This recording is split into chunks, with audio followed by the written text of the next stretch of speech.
Hello everybody, and it is Gabby, and we're going to gab about some books. I have a huge book haul for you today.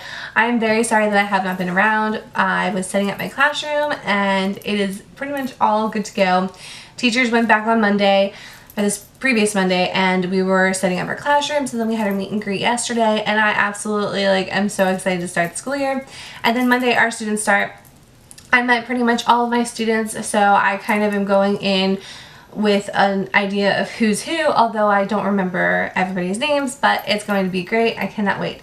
So I did one last book haul before I start the school year, because once the school year starts, I'm probably going to actually start focusing more on reading. So the first one that I have for you, it is from the Anita Blake series by Laurel K. Hamilton. These are actually, a few of them are all from there. So the first one is Blue Moon, and this one is just following Anita and her former lover, and she really can't turn her back on him. He ends up in jail, and it is around the full moon, and her former lover happens to be a werewolf. So now she has to try to help him out.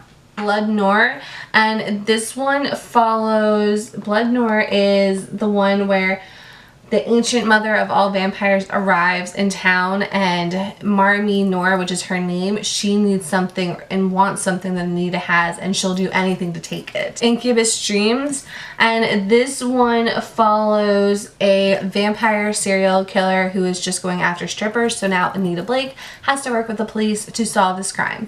Obsidian Butterfly, and this one is following Anita and her, he's kind of like her friend, but they definitely have a past, and his name is Edward, and he is more dangerous than any of the ancient evils that she's going to face throughout this book. Kiss the Dead, a 15-year-old is abducted, and then Anita has to start helping the police with this, and they're investigating it, and she comes across the most terrifying set of vampires, and they're a bunch of soccer moms and just ordinary people, so she just has to figure out what's going on. Dead Ice, and Dead Ice, the case will leave a scar on anybody, and Anita might not come out of this one unscathed. The Tragedy Paper, and this one is written by Elizabeth Laban, and this follows Tim Macbeth, a 17-year-old albino in a recent transfer to the prestigious Irving School, where the motto is enter here to be and find a friend. So a friend is the last thing that Tim expects to find, and then it just so happens that he falls for the it girl, and her name is Vanessa, and it just follows this unforbidden love sort of thing, and he has to eventually write this paper, which is called the Tragedy Paper, and it just keeps jumping between two viewpoints between Tim and Duncan. Duncan is a current senior, and he's going to find out what's really going on between Vanessa and Tim, because nobody really knows that they're together, and it just seems like one of those love stories where people will go to a specific standard or point for love. Giving Lies by Molly McAdams, and this one is following an undercover cop. His name is Logan, and he meets a woman named Rachel, and as they intertwine, they can't resist each other, but they know that they should. I'd Know You Anywhere by Laura Lippman, and this one just follows, so this seemed like a really interesting read, and this was one of those books that I didn't pick up right off the shelf, saying, oh, that's been on my shelf forever. I actually picked it up when I was at BAM, and it was something that seemed very interesting, and it grabbed my attention. So I'm actually really excited to read this one, and I might read it fairly soon. And I know I had an August TBR, but that failed epically, and I'll make another video for that. Behind Closed Doors by P.A. Parrish and Paris, and this follows a married couple who seem to have the perfect relationship, and people start questioning their relationship because they're seeing that the wife isn't really going out as much, she's not really accepting any invitations, and the relationship between them, when looked at a little further, seems very forced, and there's something more going on. So in my mind, I'm thinking, oh, it sounds like Stockholm Syndrome, but you never know. So this one is going to be one of those very intriguing reads, and it's been compared to Gone Girl, which I feel like every book now is being compared to Gone Girl because everybody's just trying to be that. So hopefully not. Hopefully that it has its own mystery and own twist to it. We Missing Girls by Megan Miranda. This one actually took me a while to find, but this is basically following a woman who starts investigating a bunch of disappearances of girls because when she was a kid, several girls went missing and now it's happening all over again. So she's trying to connect the pieces. Beautiful Darkness by Cami Garcia and Margaret Stahl. I'm not going to read the inside of this one because I still have not read the first one. I just saw it was on sale at BAM, so I had to get it. This is the second book in the Carter Chronicles. I also have The Shadows, written by J.R. Ward, and this is part of the Black Dagger Brotherhood series, which I absolutely love that series. So if you have not read it, you need to start reading it now. Like, it's just phenomenal. She is amazing. I'm not going to read too much on the back cover, but I do know it's about Trez, which is one of the security guards at a club that's part of the Black Dagger Brotherhood Society. And Trez isn't really like a presence. He's kind of just there. So I'll be curious to see how they tie him in, because throughout the first few books in the series, he's in the book, but he's not like a big character. Tempting Fate by Jane Green, and this one, it follows Gabby and Elliot, who are a married couple. They've been married for 18 years. They have two teenage daughters. She never thought that she would have an affair, and then until one day she meets this guy named Matt, and he pulls out a spark in her. Something sparks, and she's intrigued by him.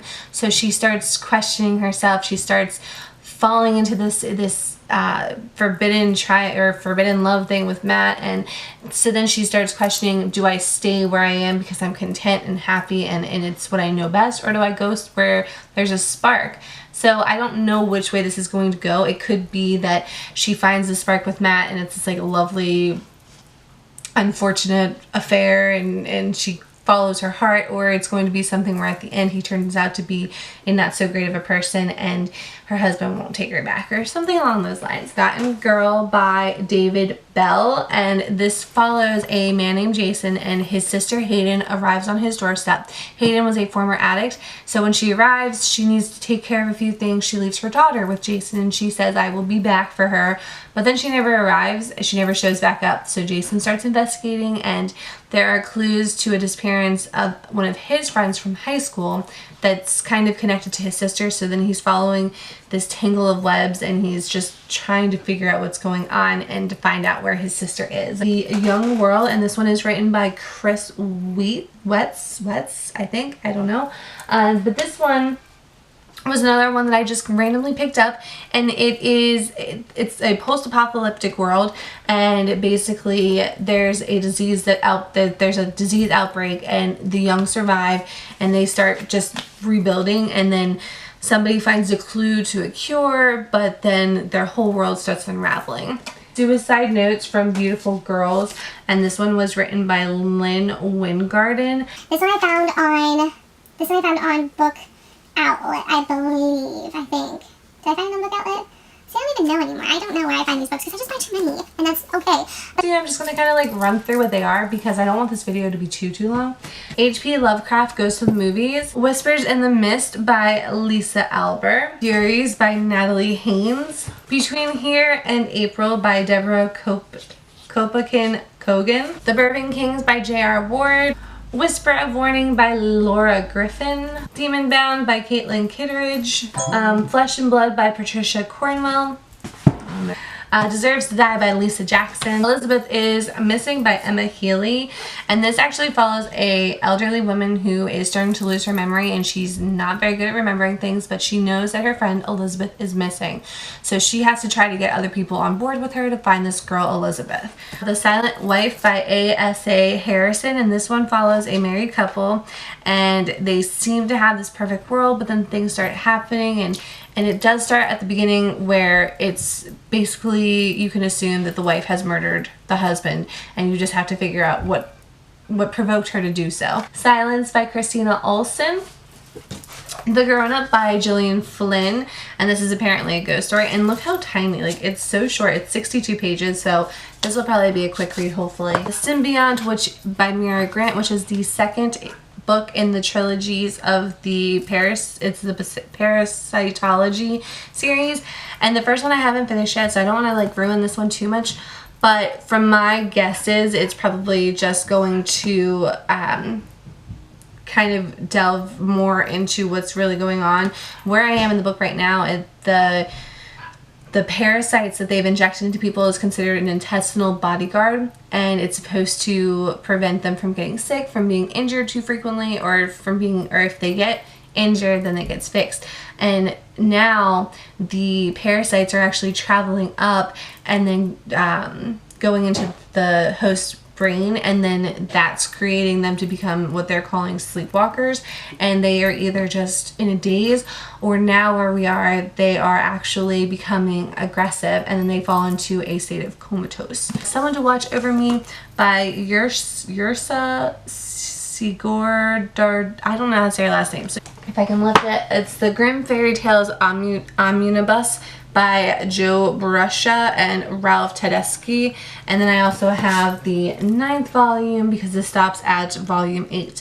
And this is just basically like of Grimm's fairy tales, but in comic book form. So that's my haul. It's very rushed, I feel like, and I'm sorry for that. I'm also sorry that it's been 2 weeks since I posted last. I will have another video up either today or tomorrow as well, just kind of going through what I've read, or haven't read, because that's just what it is. So hopefully you guys have stuck with me, and for those of you that are new, welcome to my channel. Until next time, bye!